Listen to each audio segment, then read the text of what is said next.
Hi, hello, mabuhay ating mga avid viewers ng Kalambag. Ito, panibagong Sabado, panibagong exciting topic na naman yung maibibigay ng mga kabataan sa atin. So, before that, magbalik tanaw muna tayo sa mga nakaraang episodes, lalong-lalo na nung last episode. So, napag-usapan natin doon is yung patungkol sa ating pamilya, kung paano ba sila naging unang mga guro sa ating buhay, lalong-lalo na mga bata pa tayo. So for today's topic, napaka-relevant siya para sa atin. And before that, I would like to to greet all my kasama dito sa live. So ayan, uunahan ko muna. Ako po si Rhea from Team Pioneer na dating nasa Team Kidapawan. So for now, I will give the floor to Kuya Akim. Ayan. Kamusta ka, Kuya Akim?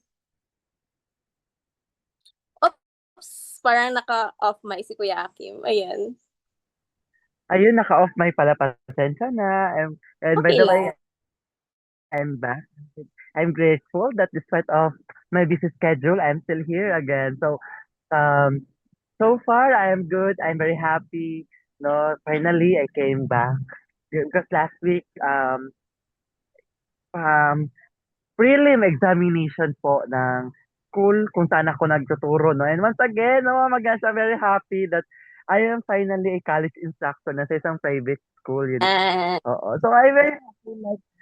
Oh my God, Monday tinawagan, Martes nag-demo, teaching demonstration, pagkahapon hired agad, and pagka-Miyerkules turo agad, oo. And I'm very happy, it's because ano, kumbaga, it's my passion actually. It's been a year, months of overthinking. Sana ko pupulutin after I graduated, sana ko pupulutin tapos kung mag-take ng let, tapos kung pumasa, sana ako pupulutin ulit.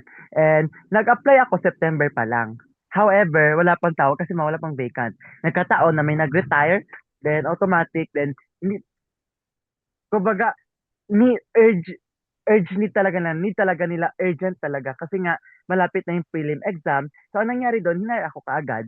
So, yun nga, ako lang naman isang social science na major na nag-apply doon. So, automatic nakuha ang lola niya. So, I'm very happy and hanggang sa tuloy-tuloy na, may prelims exam na, yes. eh, may mga offer na position sa school, mga advisory, bago-bago pa lang. Pero, kung meron man, next pa yun, may isa sa katuparan. But overall, I'm grateful, I'm very happy, I'm feeling blessed right now. And of course, I'm very excited. It's because of this episode. It's so close to my heart. Ayan. So, ikaw naman, Jessie, no? Kamusta ka, Jessie, no? Alam ko nag-i-improve ka this past few weeks dito sa Calamba. So, Yes, how's napapansin your natin yung feeling? improvement ni Jessie. Thank you so much, Kuya Yeah, Akim how and are Ate you today? Rhea. Hello everyone, I'm Jesse.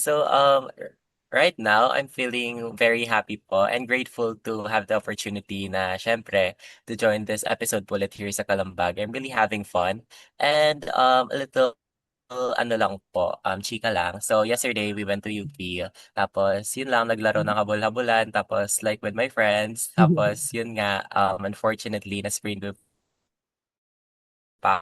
Right now lang kasi nakaupo naman tayo, kayang-kaya 'to. So Yes, yun lang. tapan lang. Ayun.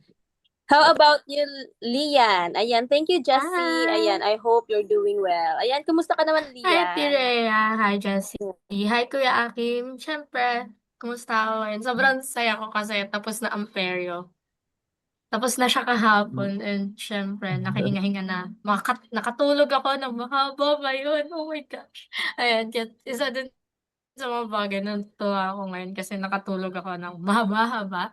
Kasi this past week is hindi talaga ako masyadong nakakakuha ng tulog due to madaming gawain, may peryo, and may PETA pa kami na need ipasa next week. So parang ano, ang dami kong iniisip. Pero right now, sobrang saya ko kasi tapos na yung peryo. Isa sa mga kinaka-stressan ko nung nakaraan. Then yung ngayon naman, siyempre energetic kasi nga kumpleto ng tulog. Ayun, thank you Ate Rhea.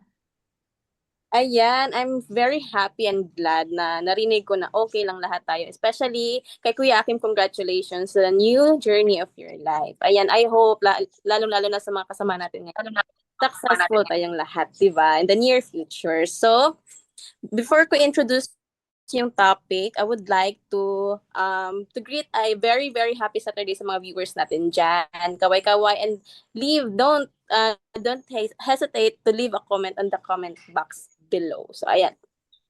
So kung gusto niyo balikan yung naging topic, naging usapan namin, yung chikahan namin last Saturday at our official accounts is nasa Facebook at saka nasa YouTube. So you can search Kalambag or Inat Philippines to watch that episode fully. So ayan. So kung gusto niyo ano doon, may mga gusto kayong marinig doon nandun, yung mga chikahan namin, chika-chika lang ganoon. So, yung magiging topic natin ngayon is very very relevant. Lalong-lalo na tayo ay mga kabataan. So ayan.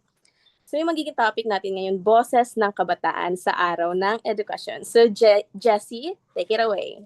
Hello, everyone. So today's topic is about the International Day of 2020, the International Day, like in 2026, which is of course, January 24. So I'm looking forward for our discussion right now. And yun na nga, let's start off this chikahan episode. So, um, bilang panimula, nais ko lang tanungin ang bawat isa sa inyo kung ano nga ba ang unang pumapasok sa isipan nyo ah, pagka naiisip natin or pagka naririnig natin yung araw ng edukasyon.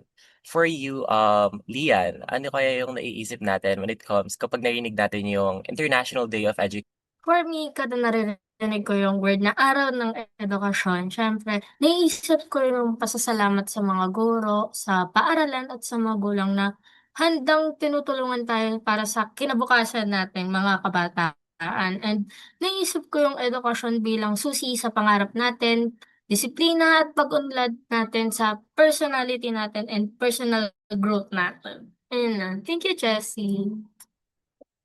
Thank you, Lian. I do agree na when it comes to education, education really is the key to our future. And thank you for that answer. What about you, Ate Rhea? Ano naman ang pumapasok sa ating isipan pag narinig natin ang araw ng So ang araw ng edukasyon, pabalik-balik natin sinasabi, ito ay isang kamalayan para sa lahat, hindi lamang sa mga kabataan. Kasi lahat naman tayo is hinahangad na magiging inclusive ang edukasyon. So it is for all. So kung naririnig ko yung salitang araw ng International Day of Education, ganun ba? Oh, yes. So napapaisip ako yung mga pinagdaanan ko bilang talagang huwarang ng estudyante, gano'n. Una ko yung mga dapat na sa eskwelahan kasi kahit na labag sometimes, aminin ko na rin, sometimes labag sa kalooban ko yung mga activities sa school kasi hindi naman sa tamad ako kasi may ibang magagawa din ako doon, pero isa-isip natin na it is very necessary for us students na talagang gawin yung mga bagay na yun kasi para yun sa atin. And of course, sa mga sabi ni Lian, sa mga teachers, kasi I'm so very, dyan, parang nakaka-relate ako kasi, aaminin ko, kasi yung mama ko is a teacher. Aaminin ko, mas mataas yung time niya sa school kasi dito sa bahay namin. So parang nakikita ko talagang dedicated yung mama ko to give that quality education na hinahangad ng bawat kabataan. So, I am so very happy. Hindi ko naman nafe-feel na parang unfair siya. Kasi yung mga teacher din namin, may mga pamilya din sila. So, it just trabaho lang nila na gawin yung mga bagay na yun. And, ayun, sa mga kabataan naman, I think, ito parang pagiging mag-leave na lang ako ng message. Kasi, these days, may parang alarming lang yung ibang kabataan na ginagawang na lang na parang leisure time yung pagsa-study, parang baliktad. Nagiging priority na nila yung mga bagay-bagay na hindi naman kailangan. So, we must guys, eliminate those things kasi hindi natin makikita yung ngayon, yung parang parang ito. Yung consequences na mga ginagawa natin, parang nasa future pa yun. Pero ito yan, I just leave a reminder lang, ganon. So, yes, Kuya Akim, ano yung masasabi mo doon?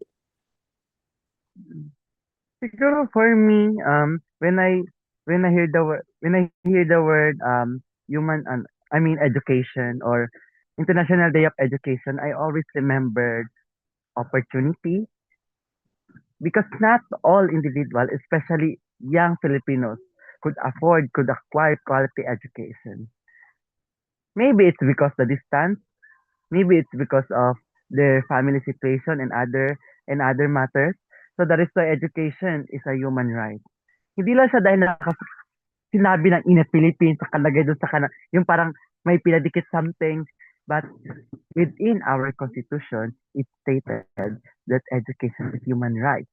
Even sa konstitusyon natin, ang pinakamalaking porsyento ng ating pondo o ng national budget ng Pilipinas ay dapat mailaan sa education. No, nasa Article 14 sa 1987 Constitution. And even the UNCRC or the United Nations recognizes that education is a human right. Lagi nating tandaan yan, especially sa mga young Filipinos. That is why, if you have a chance to go to school, to study, please take that opportunity. Because not all young Filipinos could afford that. Maybe sometimes, because of the situation, parang kinukuha sa kanila yung opportunity na yon. It's up to them on how to fight for that right. No, kasi sa akin, it's my personal experience na talagang pinaglaban ko siya hanggang dulo despite of other circumstances na naging hadlang when acquiring education. And currently, I'm an instructor now, so yun lagi ko sinasabi sa mga bata, especially sa private school, kasi private school ako nagtuturo ngayon, that you are lucky. It's because sa private school kayo, knowing that yung tuition nyo binabayaran, no? Unlike sa amin before, o ngayon na talagang nakipaglabas sa state university para lang makalibre, kasi libre ang state universities, no? Ngayon pa man, so mahalaga talaga na yung education, is necessary. Sabi ka na, quality, inclusive, ganon, because quality education have no sense if other students or other youth could not acquire it. That's why it's very important that education must be inclusive, not exclusive. Ayan. So back to you, And Jessie. thank you, Sorry. Kuya Akim, and of course, congratulations. Yun na nga, I really agree to you guys that para naman sa akin, no, share ko naman kung ano naiisip natin kapag narinig natin ang araw ng edukasyon. For me, when I hear the term araw ng edukasyon or International Day of Education, I believe this is the day wherein we look up to the people who built the foundation of our education. Of course, nandyan yung mga students natin, kung baga yung kabataan, and of course, the faculty, the teachers, and of course, our parents who give us our necessities in terms of our school. Kaya, yun nga, I agree din sa sinabi niya na if you are given the opportunity na mag-aral, meron tayong quality education, you must open that door or kunin na natin yung opportunity because not everyone is given the same opportunity as others. So yun na nga. So after thinking about that, kasunod naman nito is pag-isipan kaya natin, bakit kaya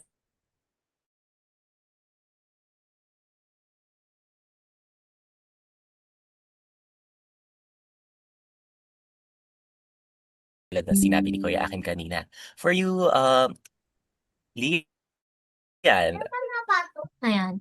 For me, naiisip ko na bakit nga ba sinabi ng UNESCO na at UN na karapatan siya, hindi siya privilege.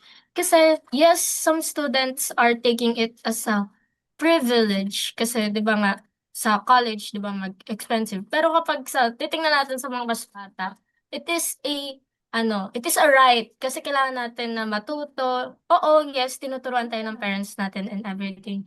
Sinasabi din ito dahil ang edukasyon ay pundasyon ng dignidad, pagkakapantay-pantay at pagkakataon. Kasi 'di ba sinasabi nila, education is foundation to everything.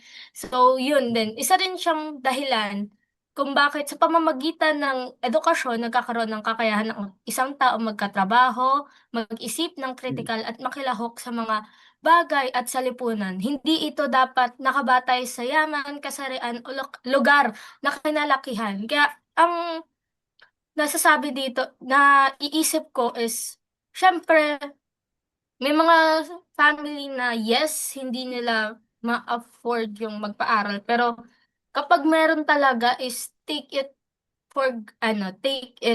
take that chance na makapag-aral kayo to improve your life. 'Di ba sinasabi nila ng mga magulang natin, mag-aral kayo mabuti para maayos buhay niyo sa future, mag-aral kayo mabuti para hindi kayo mahirapan sa future.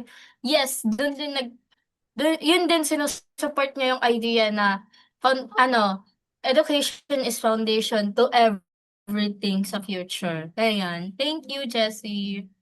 Thank you, Lian. Education is indeed the foundation of everything, and of course, the foundation of our future. Kasi nga naman, ang education natin, this is where when we receive proper or quality education, this is wherein we can open or we can what do you call this? Discover the skills that we haven't discovered yet. So, ayun na nga. Ikaw naman, Kuya Akim, bakit kaya sa tingin natin sinabi ng UNESCO at UN na ang edukasyon ay isang karapatan at hindi pribilehyo? Thank you so much, Jessie. It's simply that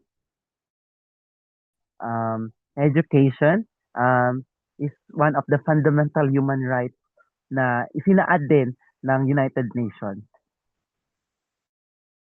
Di dapat natin isipin na pribilehiyo ang isang edukasyon dahil nga kahit ang ating konstitusyon ay ginawang dapat mandatory yung pagpasok sa basic education. Ano yung basic education? Yan yung mga nasa elementarya at saka sa sekundarya.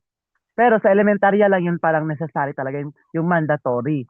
However, ginawa pa rin, nakasari sa konstitusyon natin na libre ang pag-aaral dapat ng mga kabataan pagdating sa basic education, and that is elementary and high school.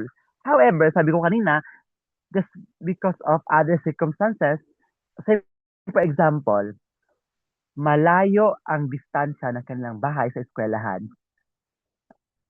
Bundok yung distansya.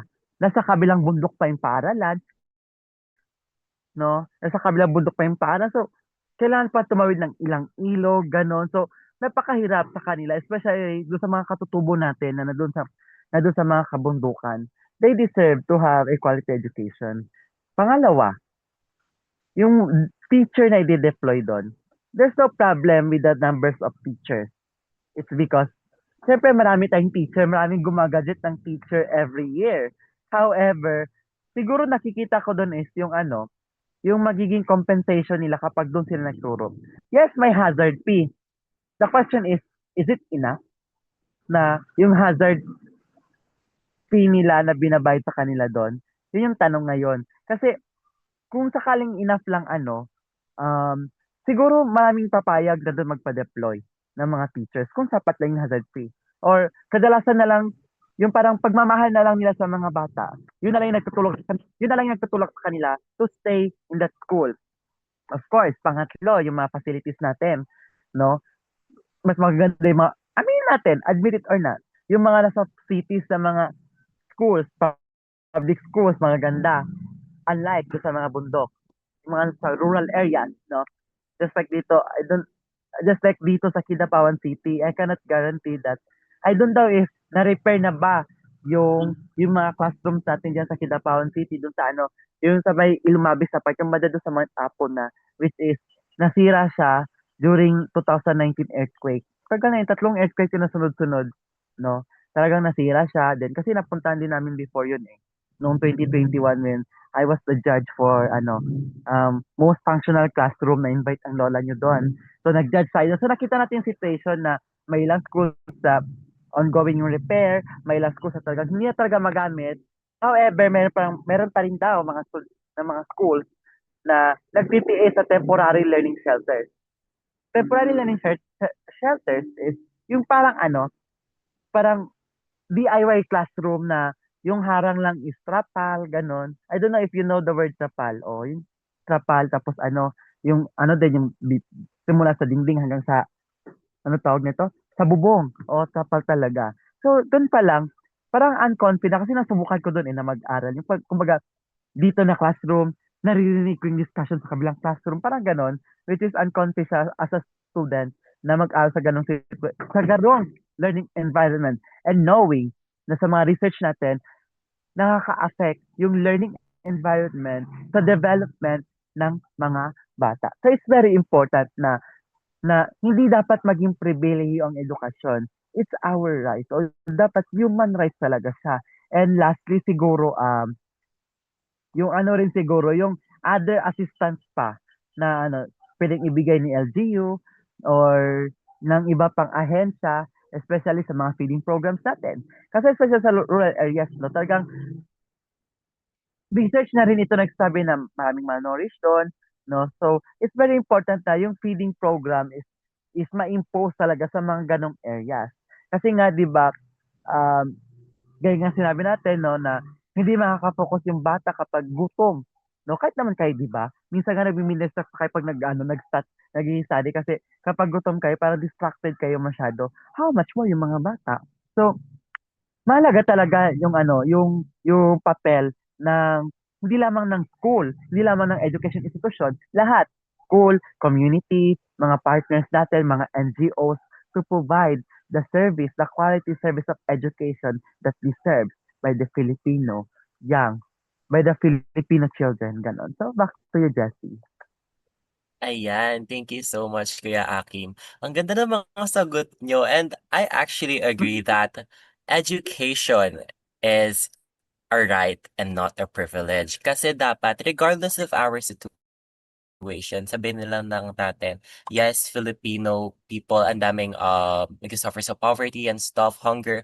But regardless of those situations, we must be given an equal opportunity to receive quality education, since education nga ang ating foundation para sa ating hinaharap. And yun nga, ang dami rin nating mga factors such as yung sinabi ni Kuya Akim, yung environment natin, environment ng mismong classroom and stuff, yung sa feeding programs. Those factors may sound small, but it does play a big role in terms of receiving our quality education. Kaya nga naman, yun na nga, sana in the near future is lahat tayo ay maka-receive na ng education para lahat tayo ay matamasa natin ang buhay ng maganda at successful. So yun na nga, after this question, now naman, ano naman kaya sa tingin niyo ang pinakamalaking hadlang na sa tunay na paggamit ng education para sa lahat? Or like, ano kaya yung pinakamalaking hadlang na na-encounter ng mga students right now sa paggamit ng education? Sige, let's go with Kuya Akim. Ayun, ang ganda ng question. I love it. No? Kasi, you know what? Let me share this ha. Wala pa si Jessie sa Kalambag, and way back July 2025 when I was invited by the Global Campaign on Education na sumali sa kailang seminar o workshop, no? Of course, kumbaga parang Miss Universe ang atake natin doon mga ate ko kasi nga um kumbaga I feel like I represent the Philippines because hindi lang kasi Pilipino yung nandun eh, may kasama rin akong taga mga ibang countries like Southeast Asia, Indonesia, Vietnam, Timor-Leste, then meron din kami kasama from Nepal, Sri Lanka, and other countries pa. So, kumbaga, lumabas doon that, especially here in the Philippines, one of the reasons why education put into emergencies o yung mga hadlang sa education, of course, number one, nandyan na yung natural phenomena. Balikan natin, lindol, nabanggit ko kanina, lindol. Nag-cause siya ng distraction sa mga classroom. Ang nangyari, yun na yung TLS, na hanggang ngayon yung iba siguro di pa na-develop. At nangyari pa rin siya sa Cebu City na naman, yung lindol na yun, na sumira naman ulit sa mga classroom. Pangalawang natural phenomena, nandyan ang bagyo o pagbaha. Sige nga, just imagine, laging binabaha yung lungsod nyo, laging binabaha yung lugar ninyo, lapas hanggang classroom. Actually, if you, kung lagi kayo nanonood ng Eyewitness Bayan o Reporter's Notebook, makikita doon somehow in, Macabebe, saan ba yung Macabebe? Pampanga, oo. At saka sa Bulacan, oo, sa Bulacan. Yung classroom nila is, nilalamon na ng tubig. Oo, kahit na hindi umuulan, kahit sa ganitong normal na panahon, tumaas yung level ng tubig, no? Lalo na kung bumaha, knowing na tinambakan ng tinambakan, and hanggang sa nare-reach pa rin, to the point na, yung kumbaga nasa 5 meters na yung yung parang taas ng ng classroom, which is yung talagang si teacher gaganon na lang, gaganon na lang. Kasi nga, yung ulo niya tumatama na sa kisame. And ano pa ba? Of course, yung mga yung mga sakit, gano'n, yung mga cholera, yung mga sakit na nakukuha natin, especially sa mga bata, yung talagang nahahawa. So, doon pa lang, makikita natin that, oh my God, nagiging distraction na siya pagdating sa education natin. It can really affect yung mga yung mga learning materials, modules, nababasa na lang kasi nga dahil sa ulan, no? And minsan ang nangyayari pa doon, no, si teacher na kung tutuusin, sapat kulang pa yung sweldo, parang nagagamit niya pa yung ano niya para gumawa ng another strategy o another alternative solutions just to provide quality education na kung tutuusin, provided naman sana ng school. Hindi ito sabi-sabi ko lang, hindi ito this is just based of what I saw sa mga interviews ng mga teachers, ganon. So, doon pa lang, And pangalawa siguro, another reason is territorial dispute. Maliban doon sa natural disaster o natural phenomena, nandito na si tawag nito, territorial dispute. Territorial dispute, yung kumbaga yung laging may gera sa isang community. Sige, subukan niyo mag-aral sa isang community na puro gera, may mga bakbakan. No, it sounds like, oh my God. Siyempre, life-threatening yun, diba? Kahit nga kayo, try to imagine this one, na lalabas kayo, makikipagbangbang, tapos may nagbabangbangan dun sa labas. Siyempre, magtatago na lang kayo. Doon na lang kayo sa loob, mag-evacuate na lang kayo. And usually pa naman, ang ginagamit na evacuation center is ang school. Oo, so talaga, kadalasan school yung ginagawang evacuation center. Kaya nga, multi-purpose itong school, no? No, maliban sa ginagamit pag-aralan, ginagamit din sa tawag dito sa mga athletes, sa mga sports. Of course, ginagamit din sa as evacuation center. Ganun siya.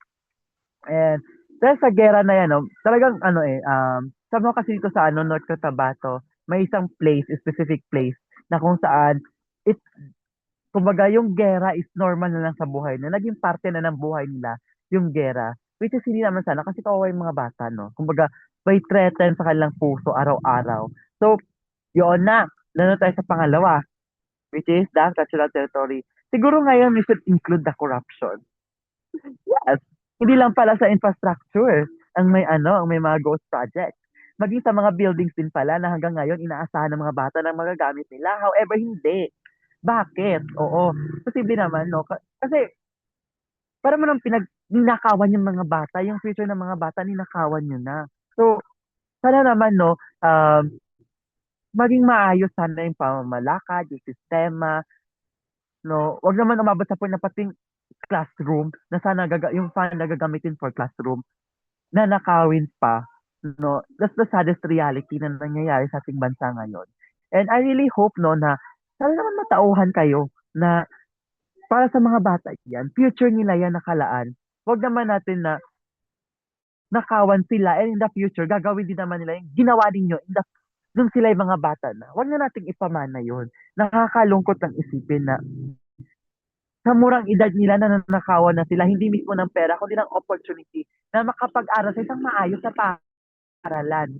No? Huwag naman umabot sa point na pati kaming mga teacher gagawa ng paraan para makaprovide ng quality education. Kasi nga, dahil kulang yung classroom, ganon. Of course, that's the education is not yung sistema, ganon. Sana may saayos din. And of course, naging updated si curriculum. And alam ko naman na ni-work out yan ng mga education institution natin. And I'm very salute sa mga teachers na talagang double effort sila maliban sa mga admin works, no? Sa mga teachers natin na everyday busy, no? Minsan nadadala pa yung work sa bahay. Sana naman, no, maraming teachers na graduate. Sana bawasan yung mga workloads natin. Kung teaching lang, teaching lang. No, wag na natin na may admin work pa sila ng 2 hours, ganun. Minsan sobra pa sa 2 hours, no? And maliban pa dyan, yung sistema talaga ng education as a whole, no? Ay, di ko naman sinabi na palitan overall. Kumbaga, kailangan siguro natin suriin natin kung effective pa ba siya. Yung talagang transparency yung pagkaka-evaluate niya. Transparency yung evaluation. And sa ganun, of course, yearly malaman natin effective pa ba. Kung hindi, i-upgrade natin, palitan natin so that yung mga beneficiary, which is mga bata mapagtuunan talaga ng pansin. So, ang taas na sinabi ko ngayon. So, to you, Jessie na. Ayan, thank you so much, Kuya Akim. All the things you just said really made sense. Ang dami talaga nating kinakarap as students pa lang nakikita na natin, mamumulat talaga tayo sa reality na ang laki ng opportunity natin pero a lot of factors, negative factors are taking it away from us. So kumbaga dito na lang papasok yung meron kasi ako narinig one time or like I don't know from a friend siguro that yun nga corrupt politicians or the people na maraming ginagawang malicious things kinatatakutan nila ang educated people kasi they know that educated people are the ones na may ability to really change our system for good na maging maayos 'to. Kaya yun na nga siguro ang isa sa mga reasons. Kaya, it's very sad that, even though na we're aiming for equality and everyone must, receive proper education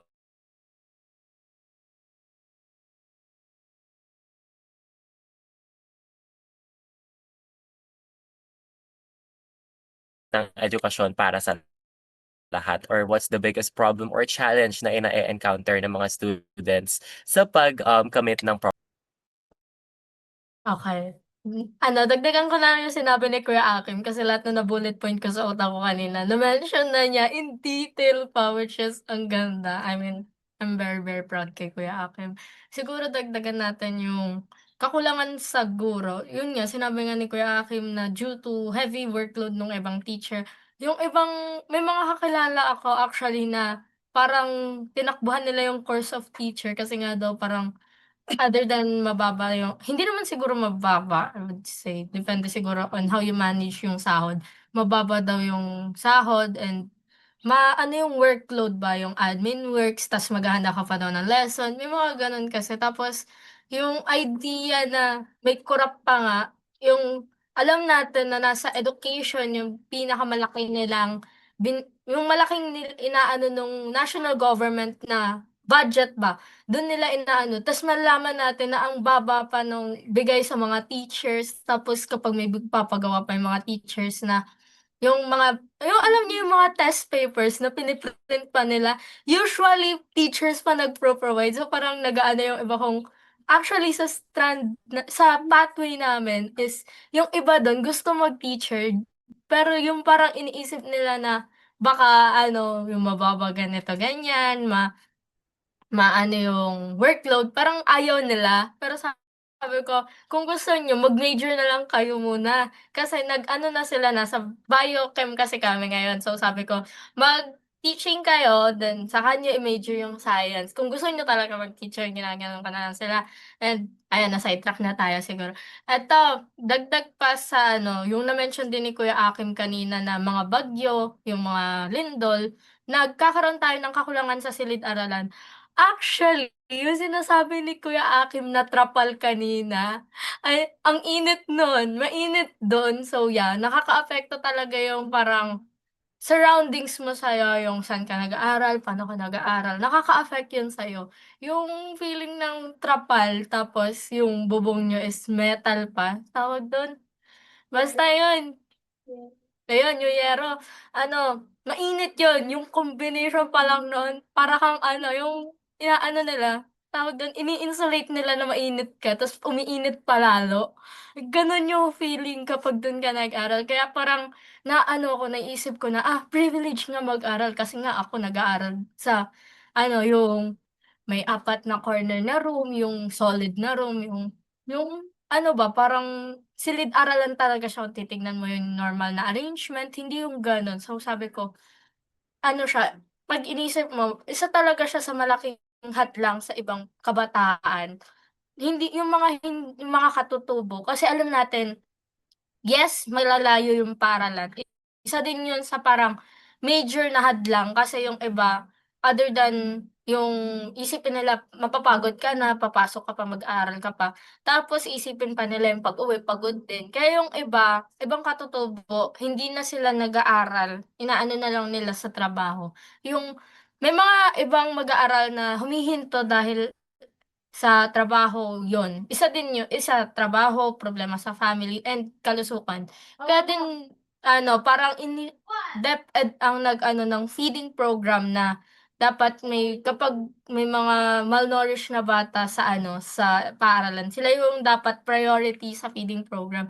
Yun, 'di ba, kapag may mga teacher sa first quarter then fourth quarter, usually nagkukuha sila ng BMI. Yun, dun nila nalalaman yung malnourished, yun yung mga dapat priority sa mga feeding program sa room. And isa din sa masasabi kong problema ngayon siguro sa generation natin is mahinang internet access. Sabihin niyo man na dati, oo, sa online masabi niyong mahinang internet access. Pero ngayon kasi, 'di ba, yung ibang teacher through PDF files na yung sinasend nilang materials, bihira na yung mismong materials na babasahin mong libro, yung module talaga, bihira na yun. Kung gusto mo ng handheld na modules, ikaw na magpe-print ngayon kasi through online na nila dini-disseminate. Kasi yung cost daw ng mga handheld books. So yeah, masabi ko mahinang internet access kasi yung pag-download pa lang ng mga modules, mahirapan nyo. Pag na-try ninyo yung mag-aantay ko yung 7 hours para lang mag-download ng isang module. Na-try ko yun dati, nung data pa lang madalas kong gamit ngayon. Pero na kami, nag-wi-fi na sa'min. So, minsan kapag may malakas na internet, 3 to 5 minutes, okey na yung module mo. Minsan wala pa nga 5 minutes, okey na yan, eh. Kaya yun yung mga masasabi kong isa sa major na hadlang and challenges ng mga estudyante sa panahon natin. So, ayan. Thank you, Kuya Akim and Lian. I'm really touched about your answers. So, yun nga, I actually agree. So, for me naman siguro, actually, nasabi niyo na talaga lahat nung kanina, yung katulad ng sinabi ni Lian. Nagbubulat din kasi ako sa isip ko, ano nga ba yung pinakamalaking hadlang? Since pinakamalaki, madami kasi tayong hadlang na nasa way natin as students para makuha natin yung diplomang yun. Pero ano kaya yung pinakamalaki? Actually, guys, nasabi niyo na siya, pero I believe naman for me, all these problems comes down to corruption then. Since of course, dun pa lang sa sinabi ni Kuya Akim kanina that yung natural calamities na encounter natin dito sa Philippines, such as yung lindol, yung bagyo, those things are unpredictable na mangyari. Pero, tawag dito, expected natin siya since, yung location natin is on the Pacific Ring of Fire. So, dapat talaga meron tayong prevention na tayo. Meron na tayong maayos na resources to keep us safe while, of course, learning at the same time. And of course, pati yung dun sa war na sinabi ni Kuya Akin kanina na yung nakikipaggera yung mga nasa environment, nakikipagbangbangan or whatsoever, which leads to disturbance sa mga students to keep on going sa aaral. And of course, yung sinabi naman ni Lian din at ni Kuya Akim na yung sa resources din talaga natin in terms of the reading materials and stuff. Actually, share ko lang, dati kasi nung elementary, since hindi pa ganun kalaganap ang technology, there's, tag dito, mas madami yung gumagamit ng Manila papers or ng visual aids. Yung sinusulat talaga tapos ipapasulat sa inyo sa notebook. Like, yung mga paano makikipag-unahan ka pa sa pagsusulat kasi may plus point sa pag-check ng notebook yung teacher mo. Pero nowadays, parang a lot of people are relying na sa internet, which leads to our, dun sa sinabi ni Lian na problem, which is yung internet access natin. Since it's much more accessible for us na i-open na lang yung buong lesson through a PDF or a PowerPoint presentation, since yun nga, yung mga materials natin, instead na provided sana ng government, is yung teachers na yung nagpo-provide, yung mababa na yung sahod nila, pero kailangan pa nilang mag-allot ng pera para makapagturo sila ng maayos sa students. So, ang dami nating na-encounter na problems, but I'm very, very proud and nilolook up ko po sa lahat ng students dyan who, even though we encounter these types of problems, ginagawa natin ng solusyon or like, naghahanap talaga tayo ng, dun sa problemang, hinahanapan natin siya ng butas para makapunta tayo dun sa brighter side. So, yun nga. So, kanina, di ba, nasabi na natin yung lack of internet. So, ngayon, since we're living in a technology, a generation or a time run by technology kung saan lumalaganap na yung AI and technology. Ano naman kaya ang nagiging papel ng teknolohiya at AI sa paraan ng pag-aaral ngayon? Paano ito maaaring magbago sa hinaharap ng education? Ano kaya yung ma tawag dito? Madadala ng technology at AI sa system ng education natin? So, that's a question. So, syempre, now let's ask. Hi, Lian! Hi, Jessie! Ayan. Ayan. Ayan. Personally, ako, gumagamit akong AI. Oo, aminin ko. Sino bang estudyanteng hindi nag-a-AI diyan? Ang galing niyo na. Ayan. Kahit ano, nakakatulong sa akin, ginagamit ko yung AI pag nagre-review, I need to clarify some things.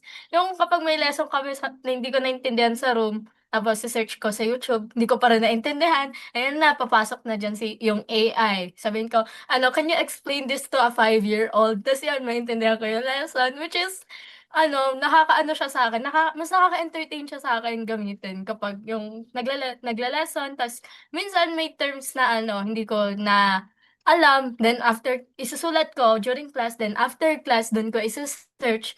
Tapos yun, tapos minsan kapag nagtanong din ako sa teacher, yun, kapag di ko pa rin na-gets, ayan na, dyan na naman si AI. Ayan, 'pag nagre-review ako, katulad nung recent na peryo kahapon, the time na hindi ko talaga gets yung math namin kasi hindi naman sa hindi naturo, hindi ko talaga siya gets. Ayan, explain this to a 5-year-old. 'Pag nakita niyo yung history nung ChatGPT ko, panay topic ng math, explain this to a 5-year-old. Mga gano'n. Kasi may time na hindi sa'min natuturo yun, pero due to AI, kaya mo siyang i-self-learn ba.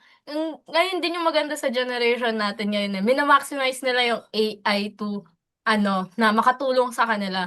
Pero aminin natin yung ibang student diyan pagkahol sa oras, AI ang sagot sa assignment. 'Wag yun, guys. Yes, you may use AI sa homework, pero kayo yung gagawa nung mismong ta's parang ipa-check niyo na lang sa AI kung may parang mistake, yung papa-clarify niyo lang, mga gano'n lang. Huwag niyong ipapasagot na "Hey ChatGPT, answer this question in complete ganito, ganyan." Huwag gano'n. Kasi at some point, hindi niyo madadala ang AI sa quiz, okey? Hindi niyo yan madadala sa quiz kasi hindi siya yung tawag dun, hindi niyo siya madadala sa quiz, yes. Kasi at the end of the day, 'di ba, yung alam ko sinabi ko 'to last episode na knowledge is something na hindi mananakaw sa inyo, yun. Nasabi ko yun, kaya masabi ko na don't use AI as yung parang answer tool lang ba, gamitin niyo yung sarili ninyong knowledge to answer things, not through AI.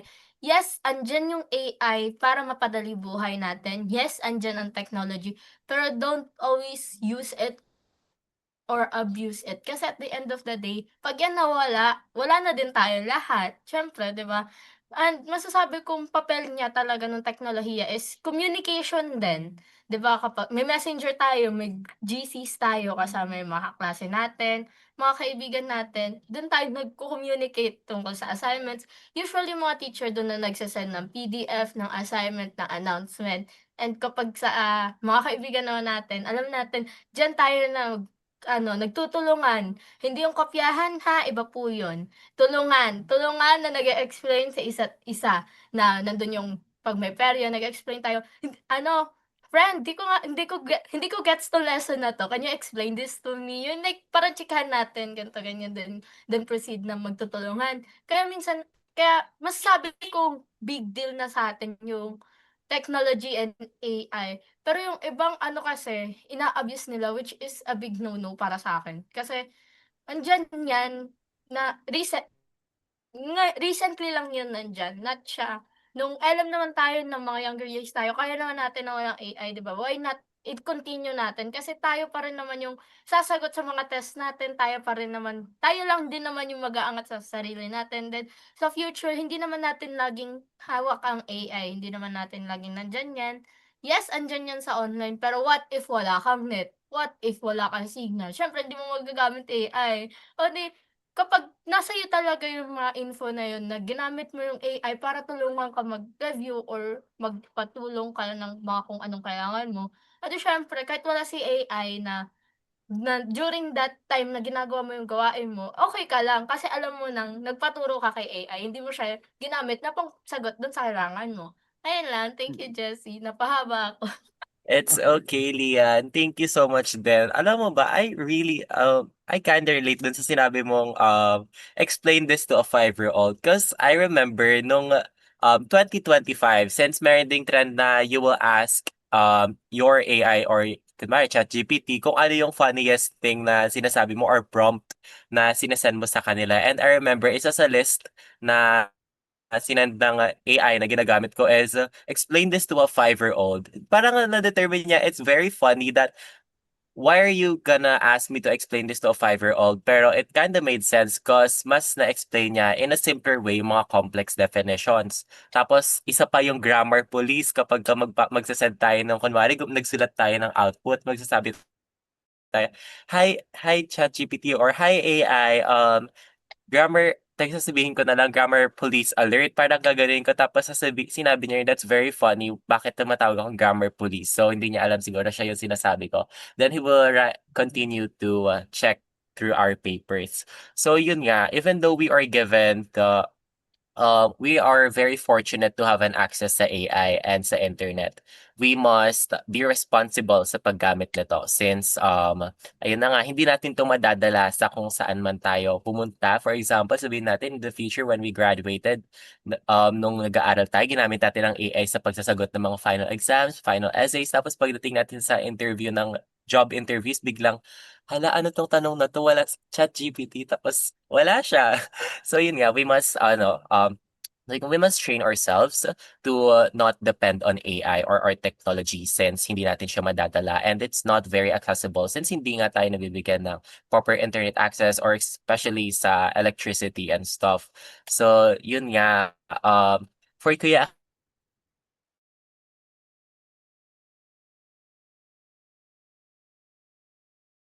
ng kabataan at sa mga susunod na henerasyon, ano yung pangarap mo para sa edukasyon nila? Siguro, because until now we say that education must be inclusive, education is inclusive, but in reality, it's not inclusive. In reality, yeah. Until now, lakhs of schools pa rin established for persons with disability. I remember, napanood ko rin ito sa Eyewitness, yung isang teacher na bumili na lang siya ng motor para madali niyang mapuntahan yung mga students niya.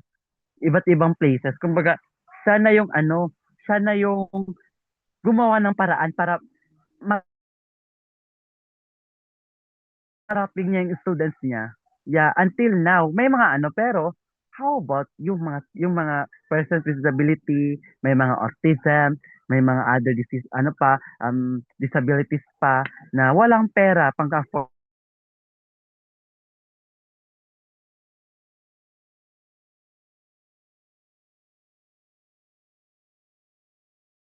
Wala, kung meron naman, may mga therapy sessions, kailangan mo na magbayad ng milyones. Kailangan mo magbayad ng thousands, 100,000 per year, per month, just to acquire education for that kind of person. How about this person na wala talagang kapera-pera o those person with disability na walang kapera-pera?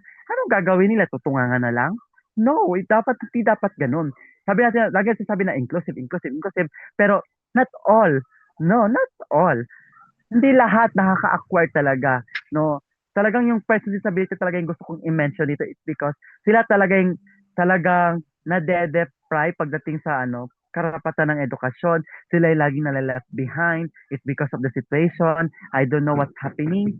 Bakit ganito? So that's why it's very important. Yun yung pangarap ko na talagang per municipalities, per cities, is my free education, free therapy sessions for those person with disability. Because just like us, they're also human they're also human living in this world, no? Wag natin silang tingnan as pabigat, but I know they have also a purpose. Everyone of us has our own purpose in this world. Your disability or not, you're disabled or not, the important thing is your right are recognized by our country, by the constitution, by providing the quality education or the tawag nito yung talagang serbisyo na para talaga sa inyo. Huwag natin ipagkait ang edukasyon, lalo-lalo na sa mga kabataang may kapansanan. Instead, just help them to uplift themselves, to search for the purpose. And of course, I believe that just like us, they're also willing to learn, and of course, they deserve that. That's all, and go back to you, Jessie. Ayan, thank you, Kuya Akim. I'm very in awe dun sa tagito sa pangarap mo para sa education ng next generation. I'm very touched, especially for yung sinabi mo, sinasabi nga natin na education is inclusive, ganto ganyan, but in reality, hindi talaga. Katulad ng sinabi mo sa person with disabilities, if it, we a lot of people are looking down to them, or like sinasabi nilang pabigat tong mga to since they can't move independently. Pero in reality, katulad ng sinabi mo, everyone is living because meron silang purpose dito sa world natin. Lahat tayo dapat nabibigyan ng opportunity since everything, lahat tayo meron tayong right to receive proper education, proper resources for us to unleash the better versions of ourselves. So thank you, Kuya Akim. And now, of course, let's move on to another question since we're kinda running out of time. May question ako sa inyo, guys. Kung bibigyan kayo or pwede kang magbigay ng message sa mga leader ng bansa tungkol sa education ngayong 2026, ano kaya yung message na yon at bakit mo napiling sabihin ito dun sa leader na to? So, Lian, take the floor. Ito, inaantay ko talaga 'to. Kasi ano, 'di ba, nasabi ko kanina na sa education, inaano yung pinakamalaking budget ng national government. Please, sa mga current nating leaders, 'wag na kayong maging corrupt, please. Kasi the more you corrupt money, the more na yung alam niyo yung crab mentality, naghahatakan lang tayo pababa. Ayun lang ang mangyayari. So, please, 'wag na. And kung ano man, yung sa teachers, lakihan yung hazard pay. Kung sa malalayong lugar sila ipapa-deploy, then palakihin yung allowance. Allowance, not salary. Linawin ko. Allowance kasi may mga teachers, di ba, nagpo-provide ng materials. Dapat may materials allowance, may lesson plan allowance, mga ganun ba. Kasi sila din nagpo-provide ng mga gagamitin nila ng paper, ng A4. Mahal kaya ang isang bundle na A4, 234 din yon. Mahal-mahal ng mga kagamitan para sa pag-disseminate ba ng mga lesson nila kapag sa test, gagastos sila. Sa mga zip grades, gagastos sila. Usually naman, ang ginagawa sa zip grades, na, tawag doon, sketch paper na, pero still, that doesn't change the fact na gumamit pa rin sila ng materials. And syempre, nandun din yung pagod nila. Syempre, dapat may mga proper, rin sila na benefits ba? Yung health benefits. Kasi may mga schools dito na, hindi naman dito specifically near sa amin. May kakilala ako na teacher siya, and yung benefits nila from the school is hindi nag-grant due to the lack of funding. Public school siya actually. So parang I felt surprised na bakit hindi naaano to ng school if pina-provide naman sila ng national government. Kasi as far alam ko, if I'm not mistaken, ang public schools ay funded by LGUs, if I'm not mistaken. So napapaisip ako, napakalaki ng allocated budget ng national government sa education, pero yung benefits nila nane-neglect. So parang sila din yung isa sa foundation naming mga students na bakit kami natututo para din sa future, para din sa country natin. So, bakit ganon? Dapat ma-ensure din yung mga mga benefits din, mga policy ba sa pag-aano ng benefits din. Kapag bakasyon, 'wag naman nila masyadong anuhin yung mga teacher kasi may mga schools na bakasyon na meron pa ring paperworks, may admin works pa rin. Actually may tita ako na nagbakasyon kami sa kanila nung bakasyon last year.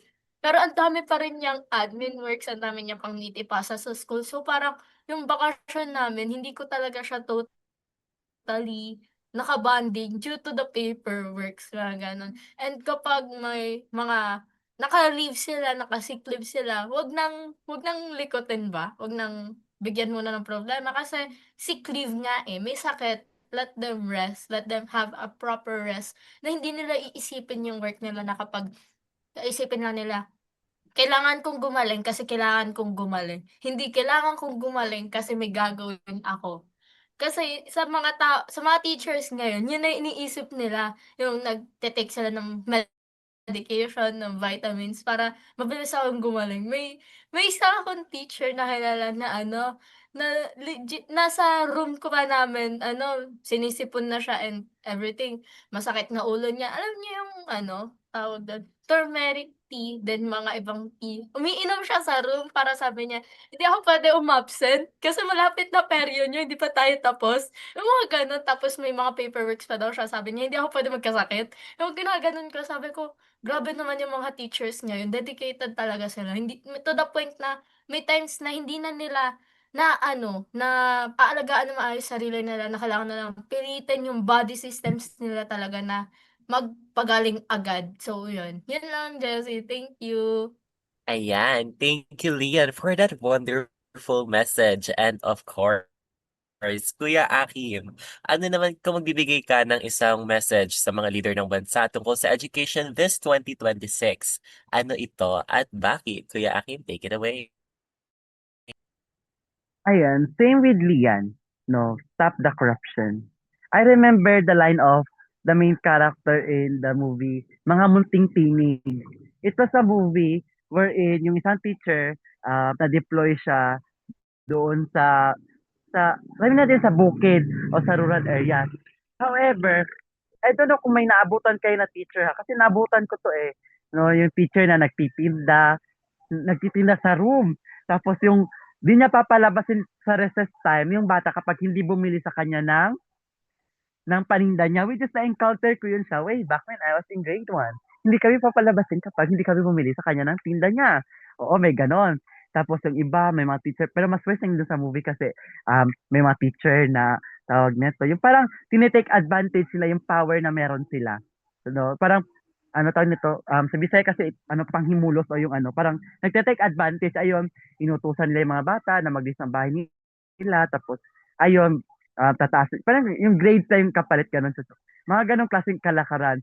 Kumbaga, pwede natin siyang mahambing sa ano. So, yung pang-aabuso na rin sa mga bata. It's because sa corruption kasi, yung mga bata, diba, nakikita nila na may corruption. Alam nga naman, paulit-ulit na lang yan. Tapos yung mga bata ngayon, in the future, mangungurap din. Kasi yun yung na-feel nila na may corruption nung time nila. Para magiging normalized na yan. Kumbaga, habang ginagawa natin yung isang bagay sa bata, there's a possibility na gagawin at gagawin din nila yan sa future, sa inaharap. So that's why, wag nating turuan yung mga bata. Wag tayong maging role model ng kasamaan sa mga bata, no? Yung role na ano, yung binanggit doon ng main role na ano, na yung ginagamit natin na konting kapangyarihan para i-take advantage sila, wag nating hayaan na gawin din nila yon sa iba in the future. Please, no? Give them the education that they deserve, the service that they deserve in all aspects. Wag nating hayaan na maging sila rin, maging mapang-abuso rin kayo naharap. Please, stop this. Kasi hindi lang mga bata, future ng mga bata, yung winawasak natin because of that freaking corruption. Winawasak din natin yung future ng bansa natin, which is the Philippines. So stop the corruption and of course, continue the tawag nito, yung talagang ano, yung talagang ano, mabuting pamamahala, mabuting panunungkulan at saka yung serbisyong tapat na para sa lahat. Ayun. Dahil ang edukasyon, gaya ng sinasabi ng Ina Philippines, laging dapat ay sapat, karapat-dapat at para sa lahat. Back to you, Jessie. Tapat, karapat-dapat at para sa lahat. Thank you for that wonderful answer, Kuya Akim. Ayan, I really agree with you guys that isa nga talaga ang magiging message talaga natin sa future or sa current leaders 2026 about education is stop the corruption. Kasi katulad nga ng sinabi natin kanina or sinabi ko rin kanina that all the problems or lahat ng hadlang na nakakaharap natin ngayon leads down to that specific problem which is education. Kaya sa mga corrupt na leaders or yung mga nakaupo ngayon na kumukurakot, ang message ko po is sana wag na po kayong tumakbo ulit or sana naman is change the mindset. Let's give people or let's give the Filipino people what they really deserve, especially quality education. And yan na nga. So I believe this is where we'll have to cut our discussion since it's already 2:05. Thank you very much, Lian and Kuya Akim. So now let's move on to the synthesis or the summary of our episode. So Kuya Akim. Ayan, maraming salamat, no? Marami namin tayong napag-usapan today, no? So, ibubuuin ko lang lahat. So, una, napag-usapan namin, yung tungkol sa, ano yung naisip namin tungkol sa edukasyon. Of course, may mga binanggit kami doon. And pangalawa naman, napag-usapan yung, bakit nga ba edukasyon ay ang karapatan at hindi pribilehiyo? Of course, marami kami nabanggit doon. And of course, ano rin yung mga hadlang sa mga kabataan sa pagkamit ng edukasyon. Marami tayong nasabi doon kanina, no? Marami kaming nasabi, marami tayong na-discuss doon. So, of course, balikan nyo lang. And of course, sa pag-usapan din doon, yung ano yung may tutulong ng teknolohiya, no? Ang ganda ng sagot ni Lian doon, bongga. And of course, sasabi din, ano yung pangarap namin sa edukasyon na sa hinaharap, of course, inclusive talaga. Kasi yung talagang pinaglalaban natin, no? Yung talagang inclusivity. And lastly, yung ano yung masasabi namin sa mga, of course, mga corrupt leaders na we cannot deny na talagang nangyayari yan ngayon. So, kaya nga sa huli, di ba, dapat matutunan natin na yung edukasyon talaga ang magiging pundasyon ng pag-unlad ng isang kabataan. And of course, again, sasabihin lagi actually lagi itong binabanggit ng Ines Philippines, no, na yung edukasyon ay laging ligtas, tapat, karapat-dapat at para sa lahat. Kasi dapat naman talagang makamtan ng kabataan Pilipino. So, for announcement siguro, ipasa ko na agad kay Lian. Hi! At para naman sa ating announcement, Kalambag every Saturday 1 to 2 p.m. Nag-extend lang kami ng slide, sorry. Apologies. Live kami, live kami sa aming FB page and YouTube. Pwede ninyong tignan yan sa YouTube. And doon din usually may replays, syempre. Inclination now na envisioning an inclusive society or inclination now na nauna yung every Wednesday 3 to 4 p.m. and Senior City Adult Learning and Education with the focus on framework of lifelong learning every Saturday 7 to 8 p.m. Mamayang gabi yan. So call your lolas and lolos and yung mga sa tingin yung gustong manood nito and invite yung mga nakakatanda. Ayan. Yun lang for announcement. Thank you, Kuya Akim. Thank you, Jessie. Ayan. At hi, Kuya Akim. Take it away. So, take it away, Okay. Jessie, of course. Okay, thank you so much, Lian and Kuya Akim. Of course, it's very sad that we will end our episode, but we'll see you guys again next week. Once again, this is Kalambag, and thank you for watching, especially to our viewers. Thank you. Have a great day, everyone. Bye-bye. Bye-bye. Merienda na kayo, guys. Yes, go guys, eat your lunches or meriendas na.